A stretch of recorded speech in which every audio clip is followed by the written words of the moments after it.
You know, a lot of people are saying this is doom, this is gloom. What we have to remember is this is their entry level to the lineup. This is the Neon. This is the Dart. This is the Caliper.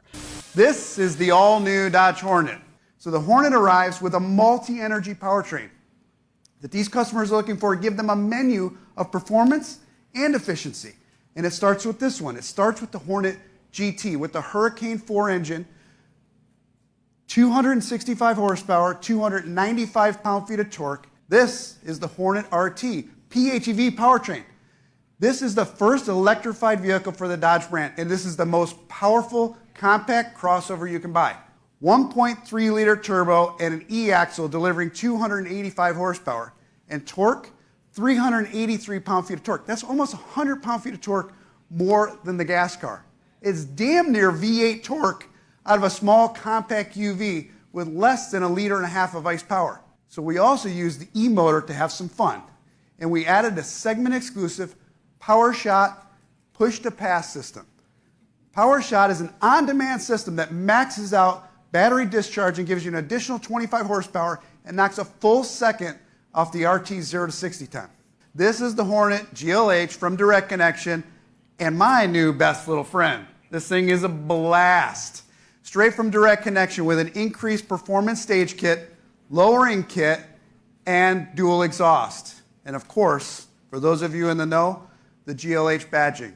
This badge last appeared on a production car in 1990, and it came to stand for more than goes like hell. It came to stand for little fish eating big ones for lunch at stoplights across America. So welcome back. Thank you for hanging out, spending a few moments here with me. If you're new, definitely make sure you hit that subscribe button. I really do appreciate it. Now, Dodge continues to underwhelm with their latest unveiling of the Hornet. And there's 3 options that you can get your hands on, all of which are pretty much very small combustion engines assisted with electric. And this is kind of the avenue that I was expecting Dodge to go down. You have smaller combustion engine coupled with some hybrid technology, and you could get some decent performance. And that's exactly what they're doing with this entry-level Hornet. Now, I was watching a lot of people's reaction to the Hornet, and you know, a lot of people are saying this is doom, this is gloom. What we have to remember is this is their entry level to the lineup. This is the Neon. This is the Dart. This is the Caliper. Okay, and none of those were ever really muscle. They didn't have crazy high horsepower.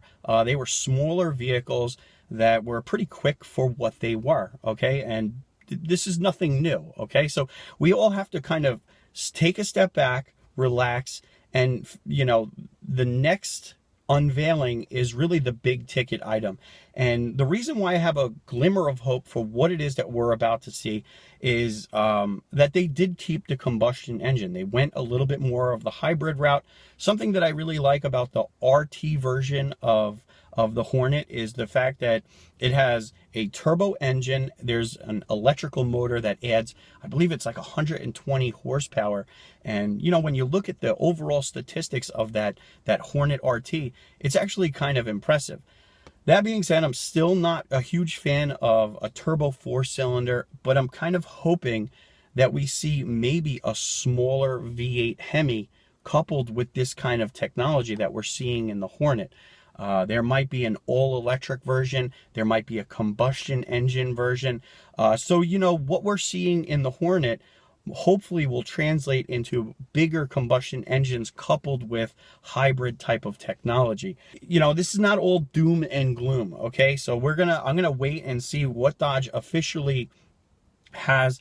It was kind of funny watching some of the unveiling, and everybody was really kind of surprised and, you know, trying to hold back on their level of disappointment with the Hornet.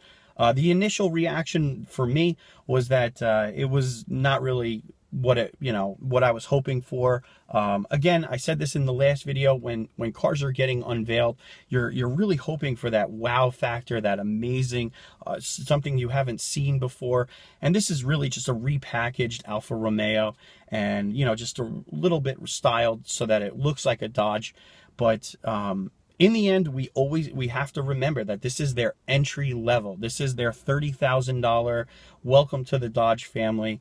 And what we're about to hopefully see is something that's a little bit more sporty, has a combustion engine that's going to make some really nice power, something that's going to, you know, make you go wow, okay? And that's what we're hoping for today, and you know, for the future. I'll tell you what, Dodge is really not knocking it out of the park, in my opinion, with these unveilings. The first day and the second day were both kind of flops, and not even flops. I would just say a little bit of a letdown. So hopefully their last day, or their big day today, they come out swinging and they knock it out of the park for everybody. But again, let me know what you think in the comments below. I'm always interested to hear what you guys have to say. I'm going to show you, in case you missed it, what they unveiled the first day. And, you know, don't be too hard on the Hornet. Again, it's entry level, okay? And we're going to see what the big ticket item is very soon. So, all right, guys, I'll check you on the next one.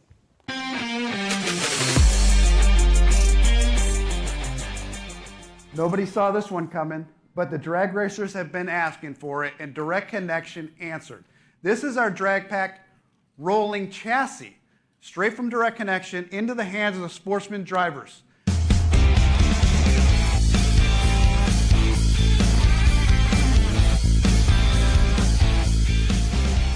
I wish this was Price is Right, because you'd all be wrong. Less than $8 grand for a full body. You can get it primed, you can get it painted, but you gotta get it before the plant goes down. That is an absolutely incredible deal.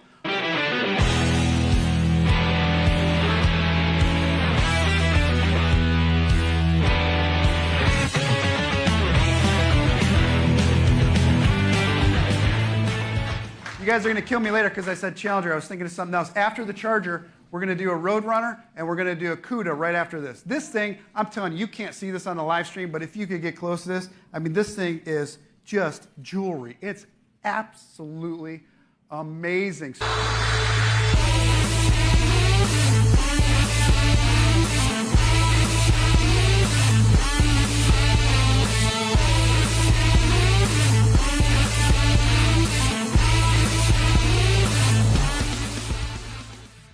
Look, you guys have been hounding us for years for a convertible Challenger.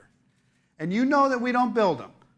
But we've been looking at Drop Top Customs down in Florida, and we really like what they've been turning out. The product is absolutely amazing.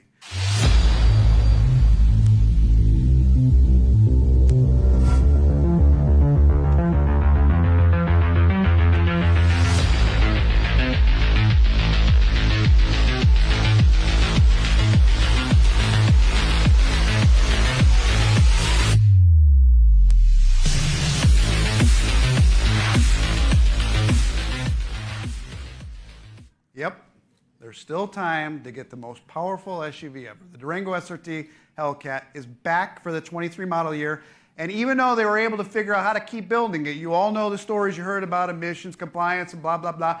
It is not detuned. Still 710 horsepower, 645 pound-feet of torque, and still the best-in-class towing, and most importantly, it's the most badass SUV you can buy, period.